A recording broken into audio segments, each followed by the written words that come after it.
Bom dia, está no ar mais um programa Educa Brasil, o programa que vem discutir a educação brasileira. Mas educação não só aquela formal, a educação escolar, a educação como ferramenta de desenvolvimento, como desenvolvimento humano e desenvolvimento de um país.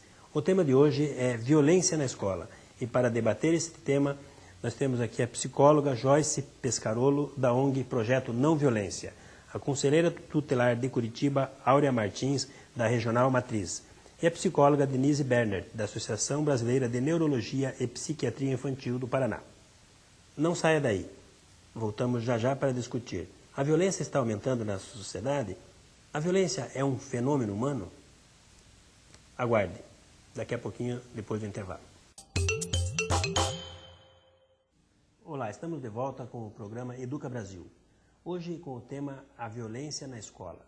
Para debater esse assunto, temos aqui entre nossa entrevistada a psicóloga Joyce Pescarolo, da ONG Projeto Não Violência.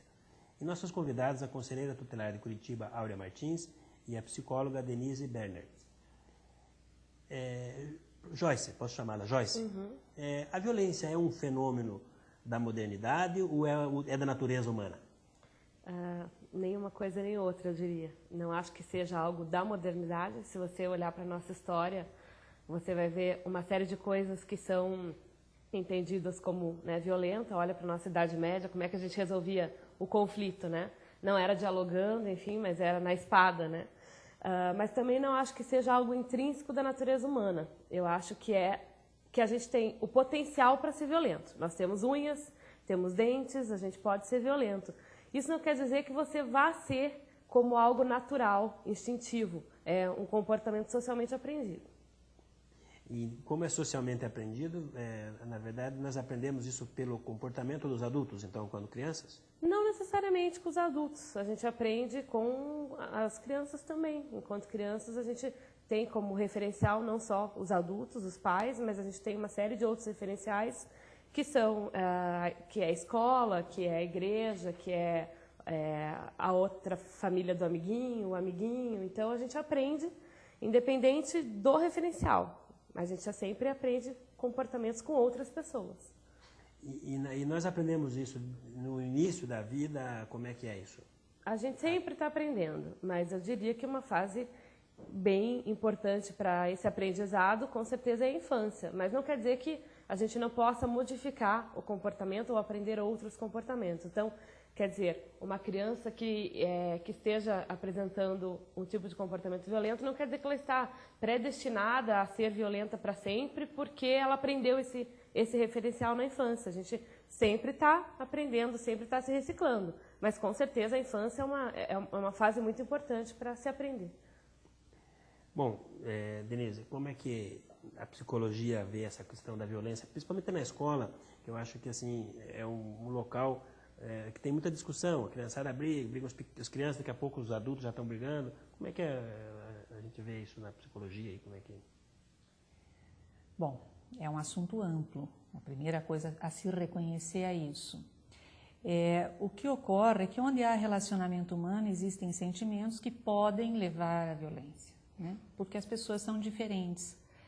Na escola, nós temos toda uma população ainda imatura, que ainda está num processo de aprendizado a respeito do que fazer com aquilo que sente. Se você pegar uma criança muito pequenininha e ela ficar brava contigo, ela pode simplesmente te morder. À medida que ela cresce, ela tem a responsabilidade, com a coparticipação de família e sociedade, de aprender a usar outros artifícios para se expressar e para se defender. E isso acontece na escola. As crianças medem forças, as crianças precisam se comunicar, precisam expressar aquilo que está sentindo, e por isso acontecem episódios de agressividade.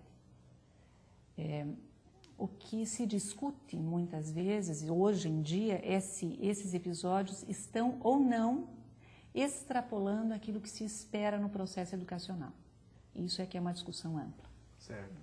Mas e como é que você vê? Porque nós temos uma sensibilidade, uma sensação de que os adultos não têm mais autoridade com as crianças. Essa falta de autoridade, essa falta de percepção das crianças, principalmente, ou dos jovens, com a autoridade do adulto, isso leva a um índice maior de violência pela falta de limite, ou pela falta de estabelecer o que pode e o que não pode? Como é que vocês veem isso? Deve haver uma autoridade, sim. É preciso que haja um referencial e a autoridade é um referencial. Agora, essa autoridade, ela é evidentemente responsável pelo que acontece com o ser com o qual ela exerce a autoridade. Então, é um jogo de responsabilidade mútua. Temos falta de limite? Sim. Eu acho que nós perdemos o rumo de como estabelecer os limites, perdemos o bom senso. A nossa geração, eu penso que está falindo na educação desta geração que temos aí, né, jovens e crianças, por ter perdido o bom senso. Temos dificuldade em ensinar a criança a esperar, temos dificuldade em ensinar a criança a pensar. Não conseguimos exercer a nossa autoridade. É mais fácil fazer do que ensinar a fazer? É mais fácil fazer do que ensinar a fazer. É mais fácil dar para a criança um presente do que ajudá-la a esperar, do que ajudá-la a suportar o ciúme do vizinho. Nós vivemos uma geração do que não pode faltar nada. E como que o poder público e o Conselho Tutelar, porque na verdade esse Conselho Tutelar é um fenômeno novo, né, na nossa sociedade, que não é tão novo, mas assim, se pensar em termos de história, como é que vocês percebem essa questão na sociedade, essa intervenção do judiciário, né, do poder público na relação da família, às vezes, na relação da escola? Como é que é isso? É para mim, né? Para você. Bom dia.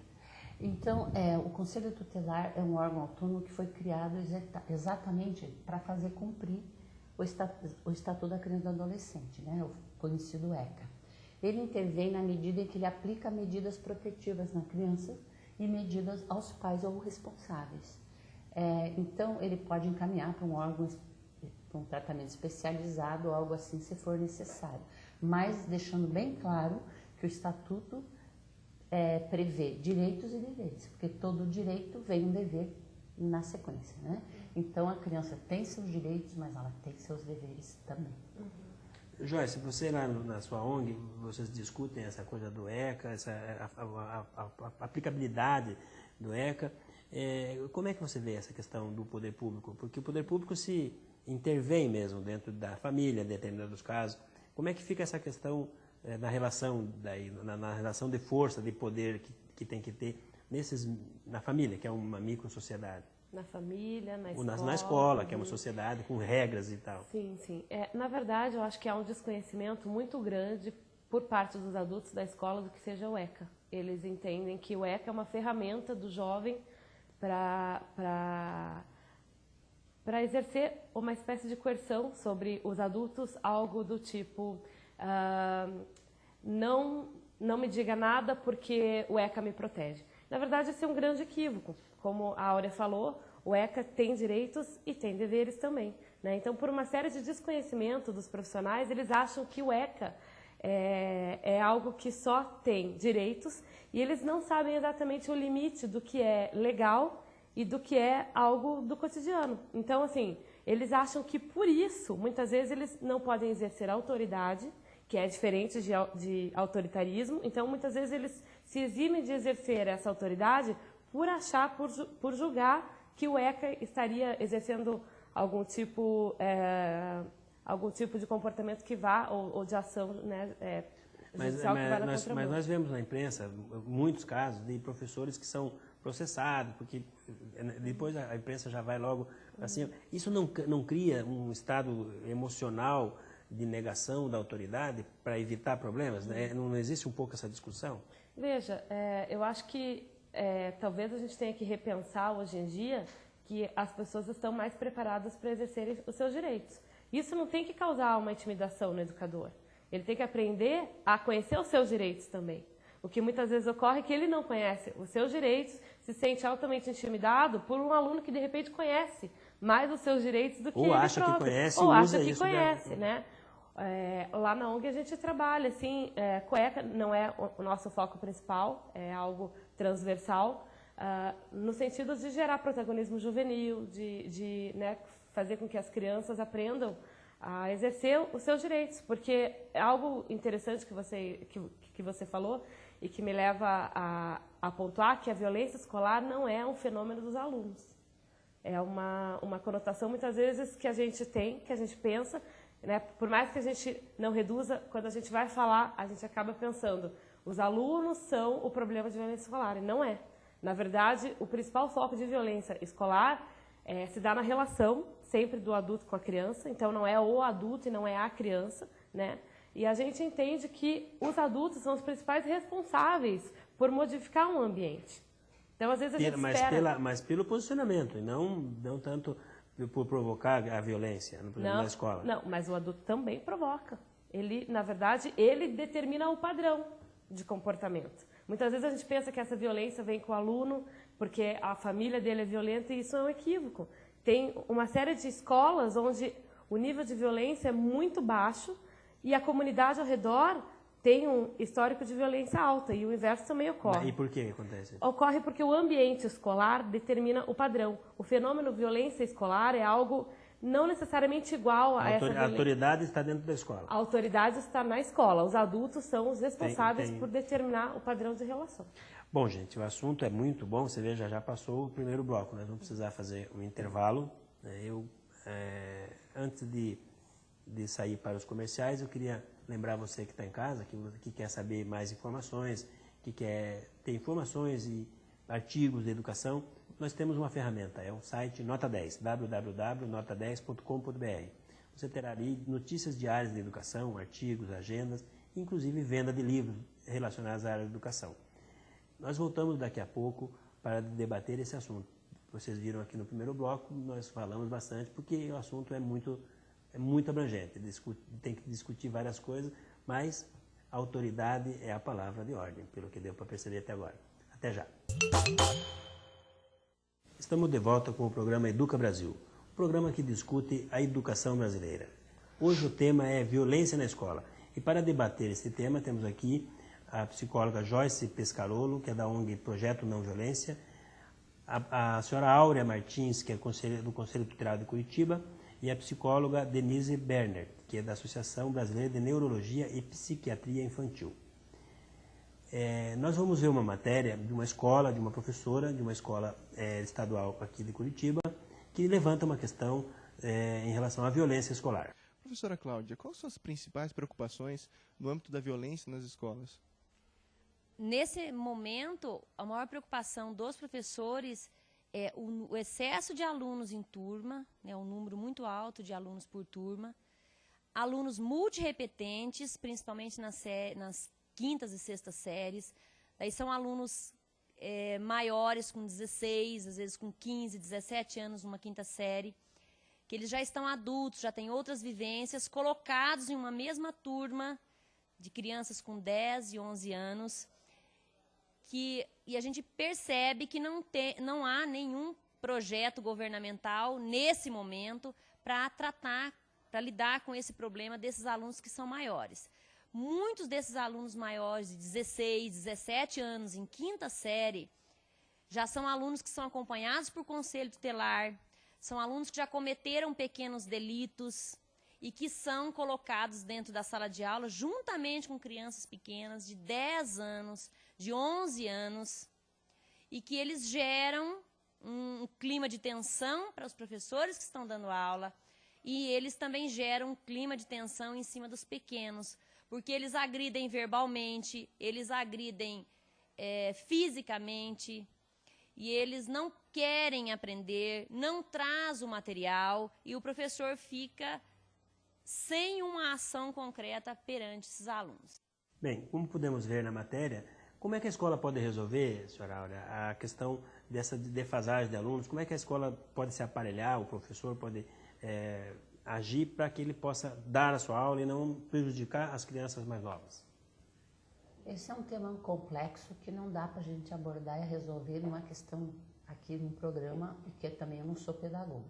Mas o que a gente entende é assim, o Estado, no caso da escola oficial, tem que dar mecanismo para que essa professora, essa escola tenha condições de incluir esses adolescentes que cometeram delitos, como vocês falaram, pequenas medidas socioeducativas que eles estão tendo, e o professor poder trabalhar isso na sala de aula. talvez em turmas, em horários diferenciados, trabalhar esses adolescentes em matérias transversais, trabalhando a inclusão deles, não só colocar dentro da sala de aula, porque ele acaba também se auto-excluindo. Muitas vezes ele auto-se-exclui. Aí o Conselho Tutelar, por lei, deve determinar a sua volta à escola. Então fica um círculo vicioso que nós temos que... Que acaba não incluindo esse adolescente e também prejudicando as outras crianças. Mas como é que a escola deve agir? Ela não tem os recursos, por exemplo, ela tem que ter um atendimento psicológico para essas pessoas. Como é que a escola deve agir? E como é que as famílias das outras crianças podem agir em relação a essa situação? O Conselho Tutelar é um órgão que aplica medidas protetivas. Ele não pune e não julga. Ele não é um órgão judicial e não é um órgão do funcionário público. Ele é subordinado, ele não é subordinado ao município, né? Ele recebe estrutura para funcionar. Então, o Conselho Tutelar pode ajudar no seguinte aspecto: encaminhar, se for necessário, esses adolescentes para avaliações psicopedagógicas, etc. E, a partir dessas avaliações, o Conselho Tutelar pode encaminhá-los para tratamento especializado, se for o caso, né? E o Conselho Tutelar também pode ajudar aplicando medida aos pais responsáveis, se for o caso, né? E a escola precisa rever os seus regimentos internos, elaborar regimentos internos que contemplem todas essas situações, né? Mas que escute os pais, os adolescentes, para que esse regimento interno possa ser o mais democrático possível, para que aborde todas as situações possíveis que haja na escola. Então, é um trabalho da comunidade como um todo, né? Comunidade escolar, comunidade em volta da escola, e tem uma nova lei assinada pelo governador que contempla que para que o ano que vem tenha assistente social, psicólogo e psicopedagogo nas escolas. Isso vai auxiliar muito nesse trabalho, porque a escola não tem um papel e não tem funcionários para ir fazer uma visita aos pais, chama os pais não vêm, então fica uma situação difícil. E dizer que o adolescente é acompanhado pelo Conselho Tutelar, isso não é pejorativo. Isso eu acho que é bom, porque o Conselho Tutelar está junto para tentar resolver e minimizar o problema. Até porque esse jovem, muitas vezes, através da pequena infração, está pedindo ajuda, né? E a escola pode ser um veículo para ajudá-lo a alcançar essa ajuda. Acho que não a professora sozinha, ela tem que estar cercada de outros profissionais que possam ajudar nesse atendimento. Certo, na medida que não tem esses profissionais, então acaba trazendo um problema para o ambiente escolar. Ou a escola pode se posicionar assim mesmo. Como é que você vê, Joyce? A escola pode se organizar de alguma maneira para se posicionar perante a sua sociedade, ou perante essas famílias? Pode ter uma estrutura para se posicionar? Eu acho complicado quando se fala em alunos, né, de faixa etária diferente, porque muitas vezes eles são tratados como uma maçã podre, que vai contaminar os outros alunos. Isso é bastante complicado, porque a partir daí a gente já não está com essa ideia de incluir esses alunos e começar com um ambiente de sala de aula onde realmente eles se sintam acolhidos. De antemão já tem uma ideia de que eles não vão dar certo. Mas o preconceito não é necessariamente da escola, já é da sociedade, dos pais dos outros alunos e tudo mais. Mas como a escola pode lidar com isso? Porque aí nós já sabemos que temos um problema. Sim. Existe o preconceito, e eu costumo dizer que o adulto, por natureza, é preconceituoso, já tem preconceito por uma série de coisas. O que a gente pode é trabalhar essas coisas. Mas como é que a escola pode lidar com isso perante os outros pais, que os pais dos ditos normais, os que estão na faixa etária normal, que é o caso da matéria que nós vimos? Eu acho que a posição não é criar uma sala específica para alunos de uma faixa etária X, que sejam rotulados, enfim, que agreguem essas características. Eu acho que isso fortalece negativamente o grupo, dá uma identidade que não seria legal. Eu acho que a escola tem que se posicionar se ela quer incluir ou não. E se ela quer incluir, ela tem que dizer para os pais, aqui na nossa escola, os alunos convivem. Exatamente, para os outros pais. Aqui na nossa escola, os alunos podem conviver, tendo 17, tendo 11, tendo 12. Nós precisamos preservar o ambiente de sala de aula. E isso é importante, que eles se sintam acolhidos, tanto os de 11 anos quanto os de 17, e algumas coisas não podem ser permitidas. Então, se um aluno de 17 anos está agredindo fisicamente um aluno de 11, isso não pode ser permitido, em hipótese alguma. O aluno tem que ser preservado, seja ele de 11 ou de Em 17. resumo, o posicionamento da instituição é que tem que vai ditar as regras dessa relação. É como a Denise falou, na verdade, não é uma ação isolada do professor. Quando isso fica a cargo do professor, isso é altamente, é um cargo, realmente, é um fardo, né? E a escola tem que estar aparelhada, enquanto instituição, para dar apoio para esse professor. A escola inteira tem que estar, né, pensando da mesma forma e focada para estar junto, achando, mas não tem receita. Cada escola vai encontrar o seu caminho. Cada inclusão é uma inclusão. Cada situação é uma situação diferenciada. Então, não tem uma receita que vai servir para todas as escolas, independente de ser particular, estadual, enfim, não interessa. A escola tem que estar focada no seu problema. Eu gostaria só de fazer uma parte. Eu penso que não importa qual seja o adulto responsável por jovens ou por crianças, é fundamental que esse adulto, no caso a professora, não só saiba o que esse jovem faz, mas ela saiba o que ele pensa. E isso já vai ser um caminho importante para ajudar a inclusão desse garoto ou desta garota. Para ajudar a entender o porquê da infração, que tipo de comunicação ele está fazendo. Para isso, acho que a professora tem que também ter o auxílio, a orientação, né, as pessoas ao lado. Você tem mais autoridade, mais autonomia também, de repente. Isso, né? para chamar esse jovem para conversar, para entender por que bateu no menino de 11 anos, que outras alternativas seria para saber o que este jovem pensa. Até para poder pensar também, né, quais são as saídas que podem ser buscadas. Isso que ela falou de estar mediando mesmo o que ele sente e como ele pode expressar isso de forma diferente, é uma coisa que, de modo geral, a gente não vê nas escolas e é uma ferramenta muito importante. Ensinar a criança a expressar o que ela sente, o jovem, de uma forma que não precisa ser violenta. E até porque uma coisa que é extremamente equivocada é ver o conflito como oposto à paz. Isso é algo muito sério, porque o conflito não é oposto à paz. A gente pode ter paz com conflito. O problema é como solucionar isso no dia a dia. A gente dá um caminho equivocado, às vezes, para solucionar esse tipo de conflito. Então, está mediando o que o jovem sente, o que a criança sente, de que forma você pode falar isso novamente, sem que isso agrida o seu colega, sem que isso o magoe. É possível dizer isso de outra forma? É possível expressar sua raiva de outra forma? Sempre tem forma. Mas como o professor pode fazer isso? Uma sala de 40 alunos, de 50 alunos, ou de 40, que é um número bastante razoável, né? É grande o suficiente. E onde que ele tem alunos de 10, 11 anos e alunos de 16, 17, como que o professor pode, qual que é a fórmula? Primeiro, ele precisa criar uma conexão com a turma. Então, a turma precisa confiar e enxergar nele uma autoridade. O instituir enquanto alguém que está liderando esse processo. Ele não vai ditar todas as ordens, mas ele vai construir com a turma regras que são comuns a esse convívio. Então, ele vai construir com a turma. Ele não vai chegar na sala de aula e dizer, pessoal, é assim que vai ser. Ele vai dar voz, como elas disseram, ao aluno. Ele vai poder falar. Ele falando, ele vai ser corresponsável pelo processo educativo. Isso é super importante. Na medida em que ele também é responsabilizado pelo resultado, a culpa não fica no professor ou no aluno. A responsabilidade é de ambos. Então, essa possibilidade de trazer os alunos para construir e gerir um ambiente saudável em sala de aula é essencial. Eu acho que tem que ter uma hora individual. São 40 alunos, mas é preciso que haja um expediente para que esse professor possa ouvir o aluno que está Você tem que conseguir enxergar o aluno de uma maneira individualizada. Isso é possível, eu acho que isso é possível. Porque não precisa só expressar-se verbalmente, ele pode se expressar num desenho, numa redação, numa pintura, em tantas coisas que o professor pode perceber o que é que está passando na intimidade dele por um desenho simples. E agora você falou uma coisa que eu acho que também é muito importante. Arte ajuda, esporte ajuda, música ajuda.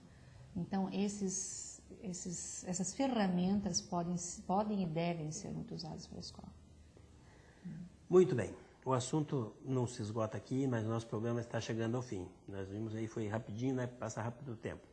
Quando o assunto é importante, como esse assunto. Eu quero agradecer a presença de vocês, das nossas convidadas, a Joyce, psicóloga da ONG Projeto Não Violência, a senhora Áurea, conselheira do Conselho Tutelar, e a psicóloga Denise Berler. Eu acho que nós não queremos aqui, de forma alguma, esgotar esse assunto.